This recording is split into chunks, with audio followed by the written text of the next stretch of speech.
ao Deus da revelação. Você quer conhecer os mistérios de Deus? Você quer entender os mistérios de Deus? Decida ir ao Deus dos mistérios. Decida ir ao Deus que traz a revelação da palavra.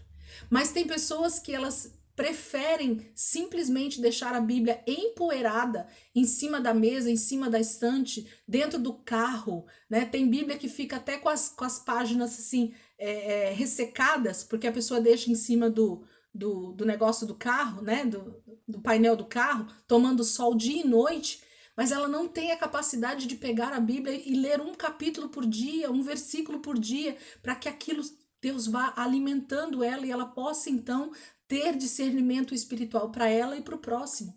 Aí, quando alguém decide estudar, quando alguém decide buscar e começa a trazer então uma palavra, um alimento para o próximo, o outro ainda acha ruim, porque fala assim: ah lá, tá se achando mais inteligente da Bíblia. Entende? É umas coisas assim que eu não consigo compreender, mas é o que eu vejo, é o que eu percebo. Então, o outro que decide buscar de Deus o entendimento, ele passa a ser o ET da história.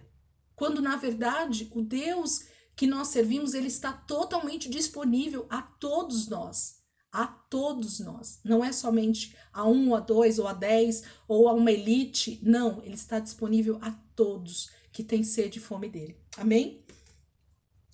Versículo 31. Vai começar a revelação aqui. Tu olhaste, ó rei, e diante de ti estava uma grande estátua, uma estátua enorme, impressionante, de aparência terrível. A cabeça da estátua era feita de ouro puro, o peito e o braço eram de prata, o ventre e os quadris eram de bronze, as pernas eram de ferro e os pés eram em parte de ferro e em parte de barro. Enquanto estavas observando, uma pedra soltou-se sem auxílio de mãos e atingiu a estátua nos pés, de ferro e de barro, e os esmigalhou. Então o ferro, o barro, o bronze, a prata e o ouro foram despedaçados, viraram pó, como o pó da debulha do trigo na eira durante o verão. O vento os levou sem deixar vestígio, mas a pedra que atingiu a estátua tornou-se uma montanha e encheu a terra toda. Foi esse o sonho, e nós o interpretaremos para o rei. Tu, ó rei, és rei de reis. O Deus dos céus concedeu-te domínio, poder, força e glória, mas nas tuas mãos ele pôs a humanidade, os animais selvagens e as aves do céu. Onde quer que vivam, ele fez de ti o governante deles todos. Tu és a cabeça de ouro. Vamos parar aqui, só para a gente começar o nosso bate-papo, que eu começo a gostar dessa história aqui. Então, Daniel começa então a dizer qual é o sonho e em seguida ele já começa a dar a interpretação. Vocês viram a fotinho que eu mandei aí no grupo?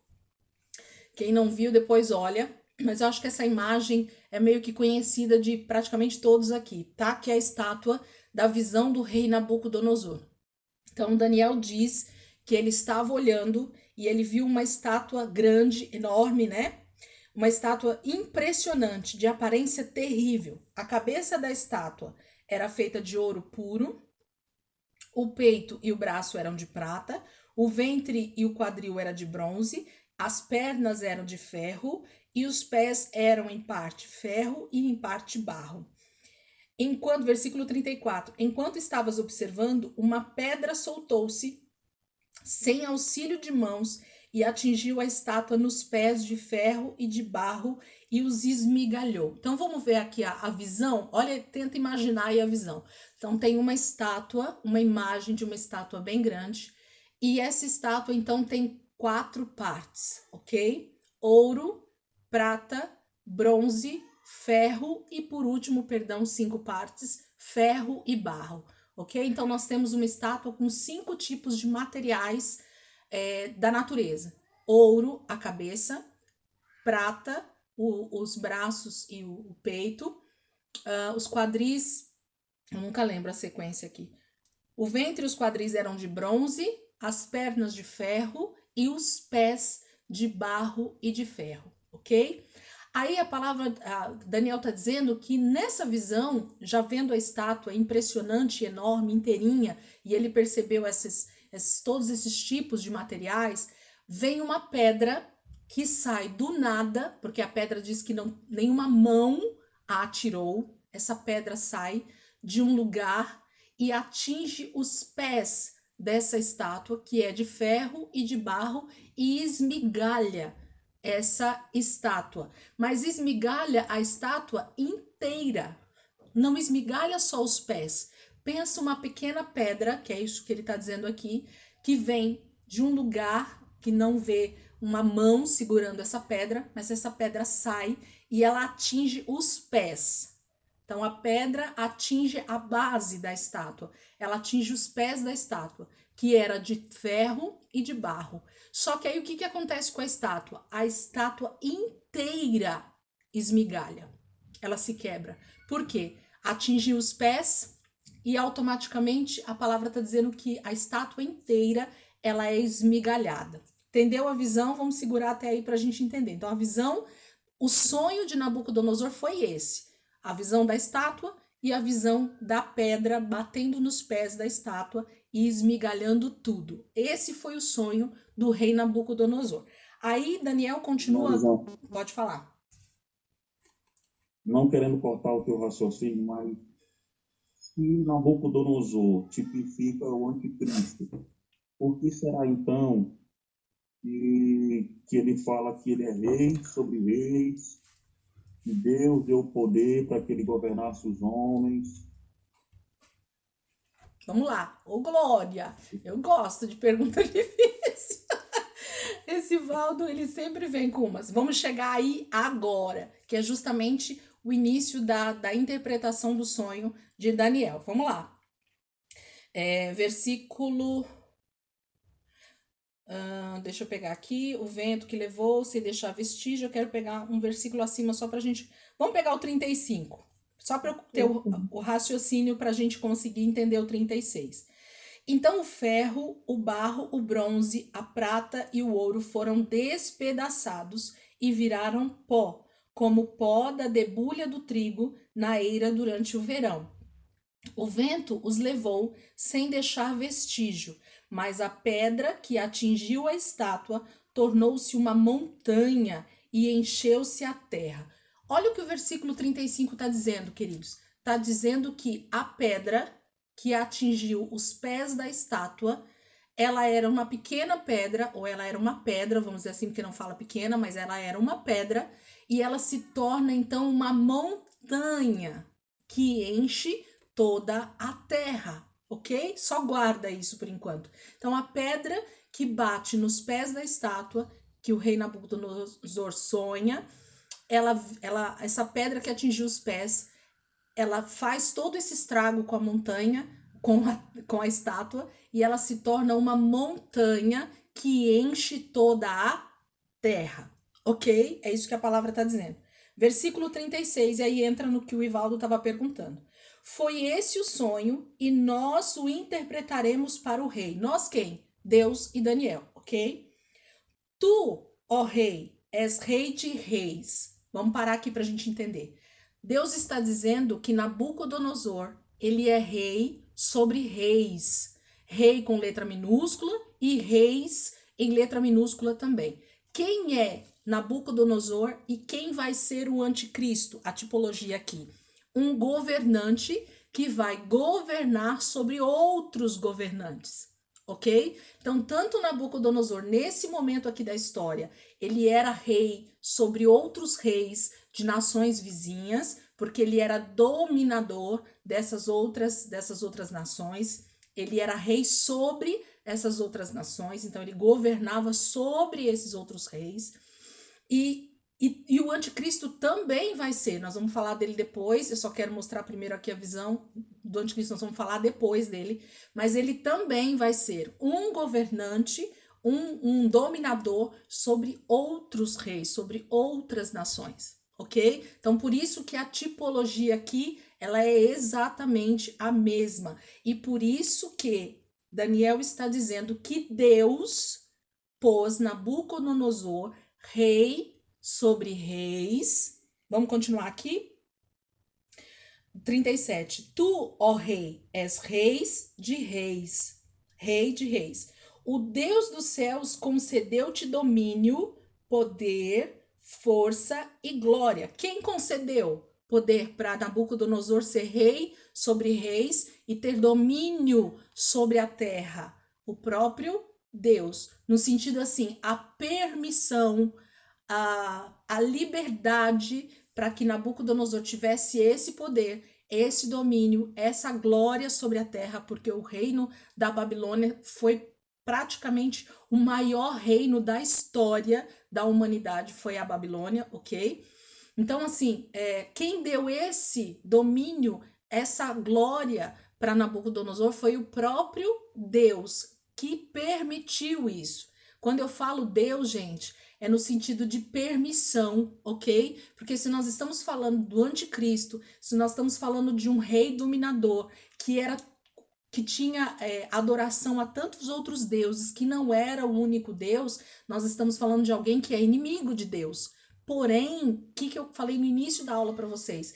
Deus permite que tudo isso aconteça, por quê? Porque ele precisa mostrar quem ele é para a humanidade. E ele só consegue mostrar isso quando ele então permite que coisas aparentemente ruins aconteçam para que o povo se volte para ele. Então não foi diferente com Nabucodonosor, que tipifica o anticristo, e não vai ser diferente com os últimos dias, com a grande tribulação, que nós teremos o anticristo reinando sobre a terra. Ok? Então ele está dizendo aqui: o Deus dos céus concedeu-te domínio, poder, força e glória nas tuas mãos. Perdão, ponto e vírgula. Nas tuas mãos ele pôs a humanidade, os animais selvagens e as aves dos céus. Queridos, houve um domínio, não vou entrar aqui agora, mas a gente pode entrar nesse contexto depois para vocês entenderem um pouco melhor, mas quando a gente lê esse versículo, eu preciso entender aonde foi que isso aconteceu. Aonde foi que o domínio da terra, da humanidade, dos animais, de tudo que na terra existe, foi entregue nas mãos do nosso adversário. Alguém quer abrir e falar?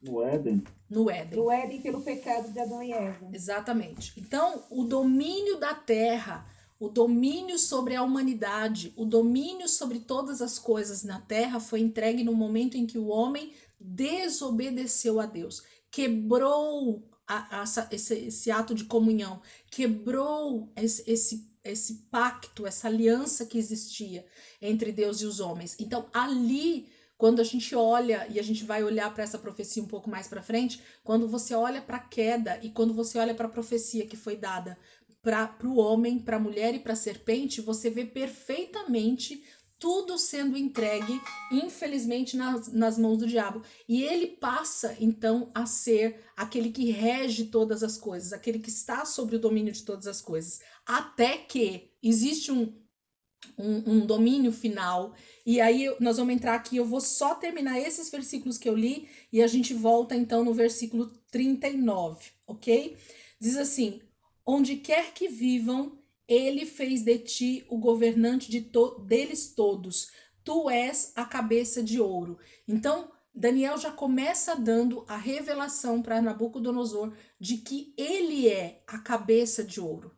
Então, o domínio do reino da terra estava sobre a Babilônia, sobre o rei Nabucodonosor. Ele era rei sobre reis. Ele tinha o domínio de todas as coisas nesse momento da história. Ele era a tipificação, ou ele já era um tipo de anticristo na terra e que estava sendo mostrado então para ele, para o próprio anticristo, para o próprio Satanás, para o próprio rei Nabucodonosor, o que aconteceria.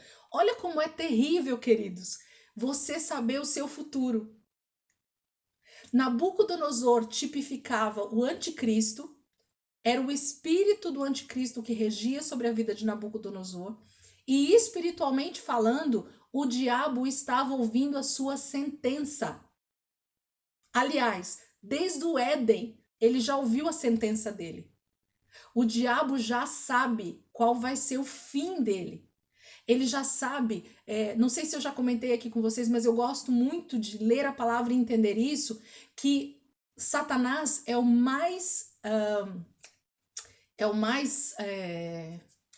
não é integrado que eu quero falar, é o que mais está alinhado com as profecias bíblicas. Por quê? Ele é o que mais conhece a palavra, de verdade. Por quê? Porque ele vai caminhando na história, entendendo as épocas e as estações e o que Deus vai fazendo, porque Deus vai cumprindo a promessa e a palavra do desfecho do diabo. Ele já sabe o fim dele, né? O diabo e seus anjos.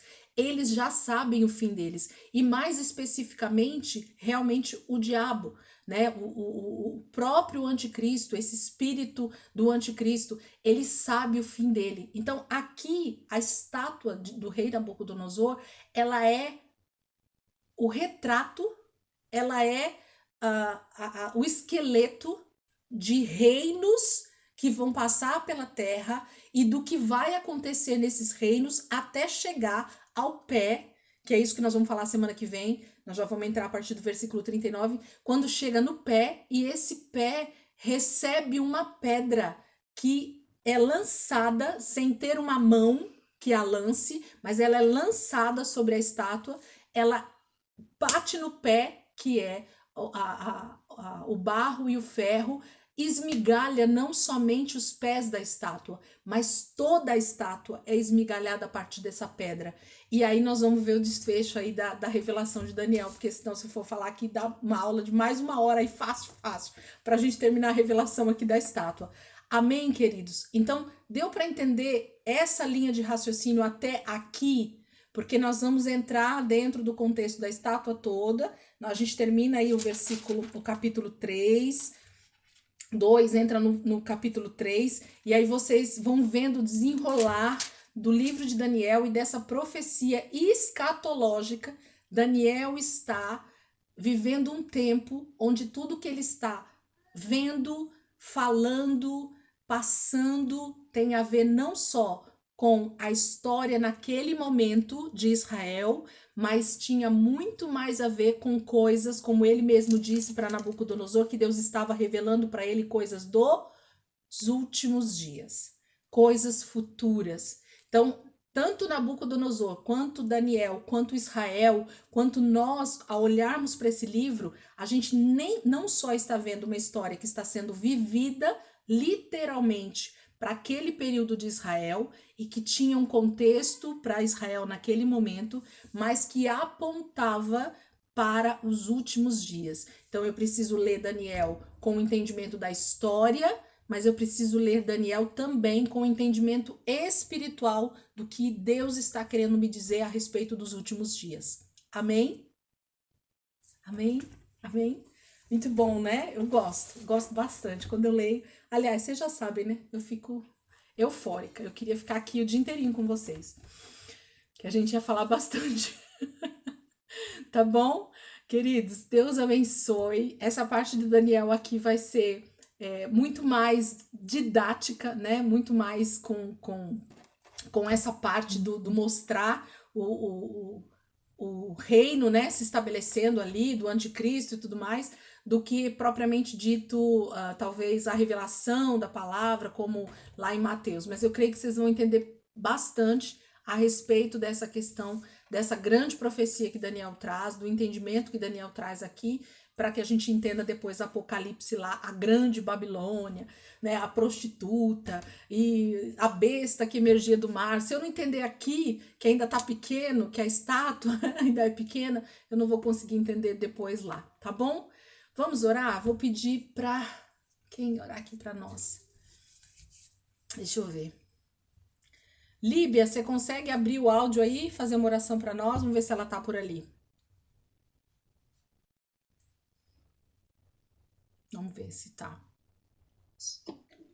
Pastor, eu conseguiria, mas aqui estão todos dormindo. Ai, é de É de madrugada, madrugada. então tá bom. Então fique em paz. Débora, ora por nós São aí quase então. Tá bom, eu esqueci. Eu ia falar 2h40. isso, mas aí eu esqueci. Me perdoa, querida. Lá é 3 horas da manhã, viu, queridos? Onde a Líbia tá. 3 horas da manhã.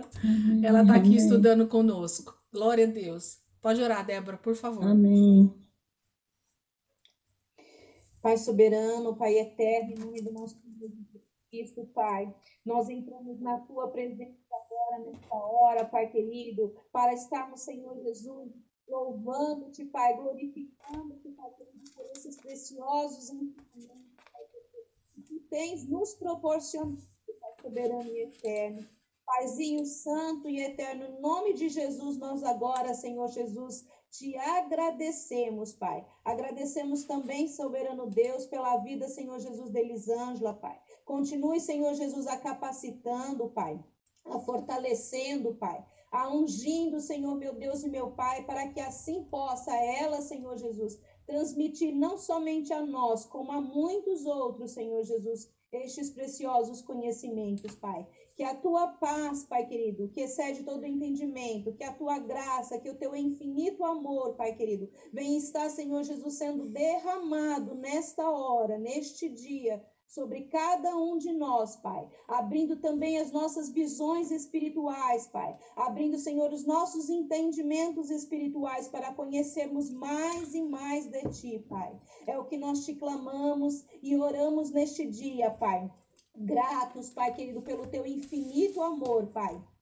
Gratos, querido Deus, em nome de Jesus, Senhor meu Deus, por mais um dia na tua presença, Pai. Em nome de Jesus. Amém e amém.